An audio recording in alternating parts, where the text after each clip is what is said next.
Welcome to On the Line, a NOAA Fisheries podcast.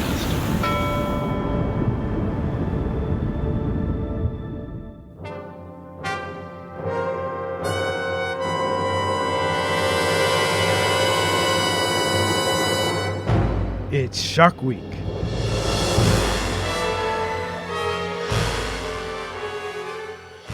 And so today we have an unusual story for you about sharks. Unusual because everywhere these days you hear about shark populations in decline. Well, here's a story about sharks making a comeback. According to a recently published study, the population of great white sharks off the U.S. Atlantic coast is growing. Maybe you've already heard about this. It's been in the news a lot this summer. Well, today we have two NOAA biologists on the line, including the lead author of that study, to talk with us about what drove the precipitous decline in white sharks a few decades ago and what exactly is behind their recovery. The lead author, Toby Curtis, is a shark scientist with NOAA's Greater Atlantic Regional Fisheries Office, and before we begin, I want to let you know that you will have the chance to ask Curtis any questions you might have about this study. He'll be available to answer your questions in a live tweet chat on Thursday, August 14th from 6 to 7 p.m. Eastern Time. Tweet your questions to @NOAA Fisheries with the hashtag SharkChat, and Curtis will do his best to answer your questions. Here's Curtis describing the main results of this study. Which showed, first of all, a decline in the population during the 1970s and 1980s. Then we saw a previously undocumented recovery of the white shark population since the 1990s. We had no idea that that was happening until now. This study looked at white sharks off the Atlantic and Gulf coasts of the United States with the goal of estimating how the population has changed over time. To do that, Curtis and his colleagues compiled all the records they could find of white shark sightings, landings by fishermen, and instances where white sharks were unintentionally caught in fishing gear, like gill nets and long lines that were meant to target other species. We started collecting the records in the 1960s, and we've got records going back to the year 1800. So basically, it's a synthesis of archive data. We just kind of put it all together and did the best we could to analyze it for distribution and abundance. Given the retrospective nature of the study and the fact that it relied on reported sightings, there's a fair bit of uncertainty in the results. Scientists were not able to say how many white sharks were out there historically, or even how many are out there today. But they were able to discern distinct up and down trends in the relative size of the population.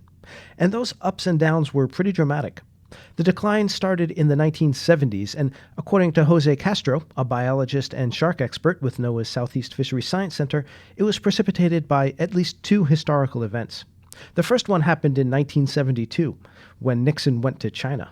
After the diplomatic overtures, the merchants' pipeline from one place to the other got set up and the fishery for sharks developed. There was an abundance of sharks in this area. There was a demand for shark fins at the other end.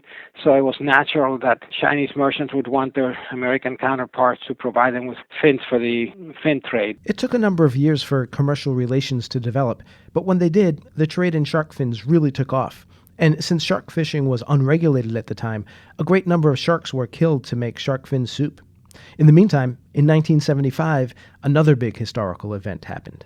The movie Jaws is probably one of the most influential movies in history. And at first it set up a shark-killing frenzy. You know, people who looked at sharks as malevolent creatures feeding on mankind. And so it set off an ecological catastrophe of people killing every shark they could. You know, there were shark fishing tournaments that had categories. You could get a prize for the most sharks killed. And that lasted for about 20 years. So all sharks were fair game, no rules at all for shark fisheries until 1993. And so it was a couple decades easily of just unregulated overfishing. Open season on sharks ended when shark fisheries were regulated for the first time in 1993. Then in 1997, white sharks became a prohibited species. Any of them caught, whether inadvertently by commercial fishermen or intentionally by sport fishermen, would have to be released. The signs of recovery are coincident with the fisheries regulations, so we think that the conservation measures have really benefited the white sharks and helped them rebuild. The effects of the movie Jaws reversed themselves. You know, at first it was kill every shark, and now we got to protect these predators, which was very interesting and very commendable. It was actually surprising that the aegis of protection that was extended to, say, marine mammals was all of a sudden extended to sharks. Not in the same degree, but, you know, we started to protect them, and eventually we had some protected species that you could not harvest. That was an incredible change. Only 15 or 20 years before, we were out to kill everyone that we could. So it was an incredible change of direction. White sharks also benefited from protections for other species. Gray seals had been hunted until they were nearly wiped out from U.S. waters long before.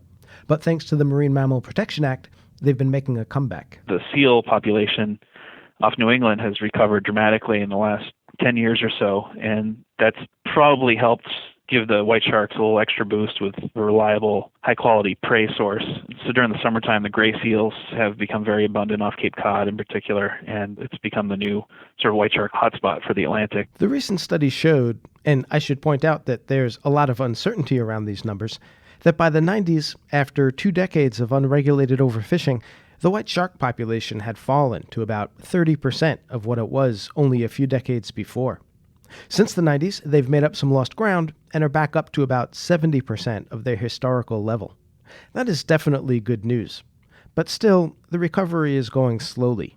Females don't start reproducing until they're about 15 feet long. And it takes them a long time to grow that size. And they only have a few young at a time, maybe a dozen pups, and that's probably every 2 to 3 years. We call it life in the slow lane. When the population is depleted, it can take a long time for them to naturally recover. Also, the protections that white sharks enjoy are limited. Fishermen can't target white sharks, but white sharks do occasionally get caught up in fishing gear that was meant to target other species. And finally, whatever protections we've created for white sharks, they apply only in U.S. waters. These animals have very vast ranges. There's more and more hooks being set up every year out there in the open ocean, and they're long-lived animals, so it's very difficult for an animal maybe live 50 or 60 years to go for a whole lifetime without encountering a long line or a gill net. The news has been using terms like surging and booming and exploding shark populations, and it's certainly not anything like that. It's been a gradual recovery over a 20-year period, as positive signs that the population is growing, but we're not there yet. When we look where we have gone in the past, say, 30 or 40 years with the conservation of sharks, then the trend is very positive. But so much remains to be done. I think I'll end this podcast on that cautiously optimistic note. If you think I've ended it too soon and you still want to know more, send Toby Curtis your questions. He'll be hosting a live tweet chat on Thursday, August 14th from 6 to 7 p.m. Eastern Time. Tweet your questions to @NOAA Fisheries with the hashtag SharkChat, and he'll do his best to answer your questions. As always, you can get more information about this story on our website. That's www.fisheries.noaa.gov/podcasts. There you'll find a link to the paper on white sharks in the journal PLOS1, and also a link to an award-winning paper by Jose Castro, one of the 2 scientists you just heard from. In addition to being a scientist, Castro can also be described as a historian. His paper, which is full of amazing artwork, recounts how our knowledge of sharks has evolved over the last few thousand years. Thanks for listening. Join us again next time for more stories about ocean life and ocean science. I'm Rich Press, and you're listening to On the Line. You have been listening to the NOAA Fisheries podcast, On the Line. Join us next time for a first-hand look at the people and the science behind managing our nation's fisheries. For more information, visit NOAA Fisheries at www.fisheries.noaa.gov. On the Line is a production of the NOAA Fisheries Office of Communications.